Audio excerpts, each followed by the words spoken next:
لحاظ سے, شریعت کے لحاظ سے نکاح کی عمر 15 سال ہے. سمجھتے ہو؟ اس میں مرد اور عورت کیا ہو جاتے ہیں؟ بالغ. اور لڑکی کو جب مینسز آنا شروع ہو, یہ میڈیکل سائنس کے اعتبار سے بھی یہ 2 اور 2 4 کی طرح ہے. کوئی آپ سے پوچھے کھانے کا سب سے بہترین ٹائم کون سا ہے, تو کیا جواب دو گے؟ جب بھوک لگے. کیا خیال ہے؟ تو مرد جب مرد بن جائے, لڑکی جب لڑکی بن جائے. اس سے پہلے تو وہ بچے ہوتے ہیں, تو لڑکی میں بھی ڈیزائرز پیدا ہو جاتی ہیں جب اس کو مینسز شروع ہوتے ہیں. مرد بھی جب 15 سال کا ہوتا ہے تو بھرپور اس میں جذبات پیدا ہو چکے ہوتے ہیں. تو میڈیکل سائنس کہتی ہے اب ان دونوں کا ملاپ ان کی صحت کے لیے ضروری ہے. اور ہر مخلوق میں ایسا ہوتا ہے. بکرا 2 دانت کا ہوتا ہے, شوہر بن چکا ہوتا ہے. وہ جیسے ہی 2 دانت کا ہوا نا, شوہر بن چکا ہوتا ہے. بکری بھی بیوی بن چکی ہوتی ہے. گائے, بیل, بھیڑ, بکرے, دمبے, مرغے, سب کی ٹائم پہ شادیاں ہوتی ہیں. صرف انسان پر یہ کمبختی آئی ہوئی ہے کہ وہ جب بالغ ہوا تو اب شادی کے علاوہ دنیا کے تمام کام کرے گا. البتہ عمر تو یہ ہے, لیکن ضروری نہیں ہے کہ اس میں آپ کو رشتہ بھی ملے. وجہ اس کی یہ ہے کہ مرد کے کندھوں پہ اللہ نے نان نفقے کی ذمہ داریاں ڈالی ہیں, اور یہ آپ کے کندھوں پہ ڈالی ہیں. آپ کے ابا کے کندھوں پہ بھی آپ کی بیوی کو پالنا اللہ نے نہیں ڈالا. تو جب آپ کی جیب میں کچھ بھی نہیں ہوگا سوائے میری 4 شادیوں والی کتاب کے اور 4 شادیوں والے بیانات کے, تو کوئی آپ کو رشتہ نہیں دے گا, اور دینا بھی نہیں چاہیے. کیونکہ وہ کس بیس پہ دے گا؟ بولے گا تیرے پاس ہے کیا جو میری بیوی میری بچی کو کھلائے گا کہاں سے, گیس بجلی کا بل کہاں سے دے گا تو؟ تو ایسے موقع پر اگر آپ کے ابا اتنے لینڈ لارڈ ہیں, وہ کہیں میں کر رہا ہوں تو ٹھیک ہے, لیکن ان پر لازم نہیں ہے. اگر کر دیں تو بہت اچھی بات ہے, نہیں کرتے تو پھر آپ کو جاب تلاش کرنی پڑے گی. جب آپ جاب تلاش کریں گے تو جاب ملے گی نہیں جب تک آپ کچھ پڑھ لکھ کے کچھ بن نہیں جائیں گے, کچھ بزنس نہیں کر لیں گے. تو اس بیس پر آپ نکاح میں تاخیر کرتے ہیں کہ معاشی لحاظ سے آپ مضبوط نہیں ہوتے. شریعت تو کہہ رہی ہے کر لو, لیکن شریعت یہ بھی بتا رہی ہے رشتہ مل رہا ہے تو کر لو, نہیں مل رہا تو کیا کرو؟ صبر کرو. اور اس عمر میں اکثر رشتہ ملتا نہیں ہے, اور نہ ملنے کی بھی ایک ریزن ہوتی ہے. تو نہیں مل رہا تو ایک الگ بات ہے, سمجھتے ہو؟ وہ تو 40 سال میں بھی نہیں ملے گا پھر بھی نہیں کرو گے. وہ تو جب ملے گا نا تو ملتا نہیں ہے. لوگ میرا بیان سن کے جاتے ہیں 4 شادیوں پہ, 8 سے میں کر رہا ہوں, کہ نا رشتہ ہی نہیں دے رہا کوئی. تو میں کہتا ہوں بھائی رشتہ ملنا ایک الگ ٹاپک ہے. آپ ابھی تو لوگ کوشش ہی نہیں کر رہے نا. کوشش کرو, مل گیا تو کر لو, نہیں ملا تو صبر کرو. جیسے بھوک لگ رہی ہے, آپ جاؤ گے ہوٹل کھانا کھانے کے لیے نا, تو ہوٹل والے سے کہو گے بھائی 1 پلیٹ نہاری 1 پلیٹ بریانی, وہ کہے گا بھائی 100 روپے کی, یہ پیسے ہیں؟ وہ کہہ رہے نہیں پیسے نہیں, پتلی گلی سے نکل. آپ کہو گے مفتی صاحب سے میں نے سنا ہے کہ کھانا کھانے کا بہترین ٹائم وہ ہے جب بھوک لگ رہی ہو. وہ کہے گا پھر مفتی صاحب ہی سے جا کے کھا لے کھانا, وہی تیرے کو نہاری کھلا دیں گے.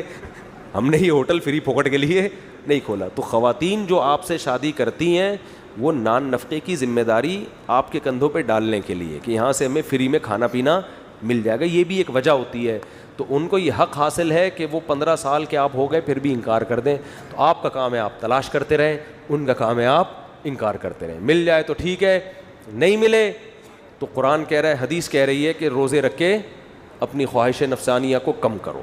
سمجھتے ہو؟ تو آپ کہیں گے جب یہ کام ہو ہی نہیں سکتا پھر آپ جلدی نکاح کی ترغیب کیوں دیتے ہیں؟ بہت سو کا ہو سک رہا ہوتا ہے پھر بھی نہیں کر رہے ہوتے. وہ کہتے ہیں کوئی شادی کی عمر تھوڑی ہے, بہت سو کو مل رہا ہوتا ہے پھر بھی نہیں کر رہے ہوتے. تو ان بے وقوفوں کو بتایا جا رہا ہے کہ یار اگر تمہیں مل رہا ہے یا تمہارے ابا کر رہے ہیں اپنے خرچے پہ, تو پھر کیوں انکار کر رہے ہو؟ پھر تو کر لینا چاہیے.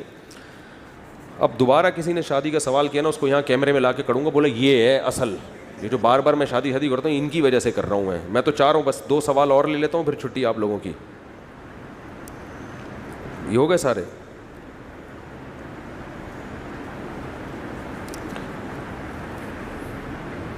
جو بہت ہی عام جنرل نوعیت کا سوال ہے نا, 14 اگست کی مناسبت سے برائے مہربانی وہ نظم سنا دیں تمہیں تاریخ اسلامی کے رشتے جوڑنے ہوں گے. میری ایک نظم بھی آنے والی ہے خاندانی قسم کی, اپلوڈ ہونے والی ہے انشاءاللہ 14 اگست کے حوالے پر. دوسری اس کے علاوہ ہر سال ایک نئی نظم انشاءاللہ اپلوڈ کریں گے. ترکی کے ساتھ جو معاہدہ ہوا 2023 میں ختم ہو رہا ہے, اس کے اہل اسلام کو بہت سارے فائدے حاصل ہوں گے. دعا کرو طیب اردگان اس وقت تک موجود رہے. مدرسے کے تعلیم کے دوران شادی کرنا کیسا, رشتہ مل جائے تو کر لو, نہیں ملے تو بیٹھ کے آرام سے باتیں کرتے رہو بیٹھ کے. بھائی طلب علمی کے درمیان بھی رشتہ مل جائے تو کر لو, اس سے فائدہ ہی ہوگا, نقصان نہیں ہوگا, لیکن ملتا نہیں ہے عام طور پہ. سمجھ رہے ہو؟ ہم بھی اتنی باتیں پھینک رہے ہیں. شادی ہم نے بھی پہلی 26 سال میں کی تھی کیونکہ جذبات ہی تھے, رشتہ کوئی لفٹ ہی نہیں کراتا تھا. یہ پوچھتا تھا کہاں سے کھلاؤ گے, کیا ہے, تو جیب میں ہاتھ ڈالتے تھے تو 500 روپے نکلتے تھے. پھر ہم کہتے یار اس میں اپنا پان گٹکا کر لو یا بیگم کا کر لو. تو ایسا ہوتا نہیں ہے. اور اگر کوئی خاتون ایسی مل جائے آپ کو, وہ کہے ٹھیک ہے 250 میں گزارا کروں گی, 250 خود کھاؤ 250 مجھے کھلاؤ, میں گزارا کر لوں گی, تو میں فوراً کر لیتا. لیکن اس طرح کی خواتین مارکیٹ میں شارٹ ہے. اچھا بھائی, مفتی صاحب میرے بھائی کا رشتہ ہے مگر ان کی فیملی بہاری ہے, والدہ ہماری فیملی کی وجہ سے صرف منع کر رہی ہیں. او بھائی, بہاری بڑے خاندانی لوگ ہوتے ہیں, بڑے اچھی ان کا فیملی سسٹم بڑا مضبوط ہوتا ہے, اچھا رشتہ مل رہا ہے, بس باتوں میں سنا ہے تیز ہوتے ہیں, باتوں میں کیا ہوتے ہیں, بڑے تیز ہوتے ہیں. اب یہ نہیں ہو سکتا یہ تیز نہ ہو بات, اور اگر ہیں بھی تو ساری خوبیاں سب میں تھوڑی ہوتی ہیں بھائی. تو بہاری رشتہ مل رہا ہے, فوراً سے پہلے کرو, فوراً سے پہلے. بچے بڑے باتونی پیدا ہوں گے, فصیح و بلیغ. اماں سے بولو قوم خاندان کی شرط ہٹا دیں, بس اچھی لڑکی کو تلاش کریں, کسی بھی قوم میں مل جائے. تو خام خواہ میں قوموں کو مسلط کرو گے تو سوائے ذلت اور خواری کے کچھ بھی حاصل نہیں ہوگا. تو یہ فرق ختم کر کے کوشش تو کریں اپنے رشتہ داروں میں, کزنوں میں, نہیں تو جہاں مل رہا ہے وہاں کر دیں بھائی. میرے بہت سے دوست بہاری ہیں, مجھے تو بڑے اچھے لگے ہیں ماشاءاللہ. بڑے ایجوکیشن کا ریشو بہاریوں میں بہت زیادہ ہے, ذہین بہت ہوتے ہیں. تو باقی یہ کہ سب خوبیاں سب قوم میں نہیں ہوتی. میں یہ کیا لکھا, جنید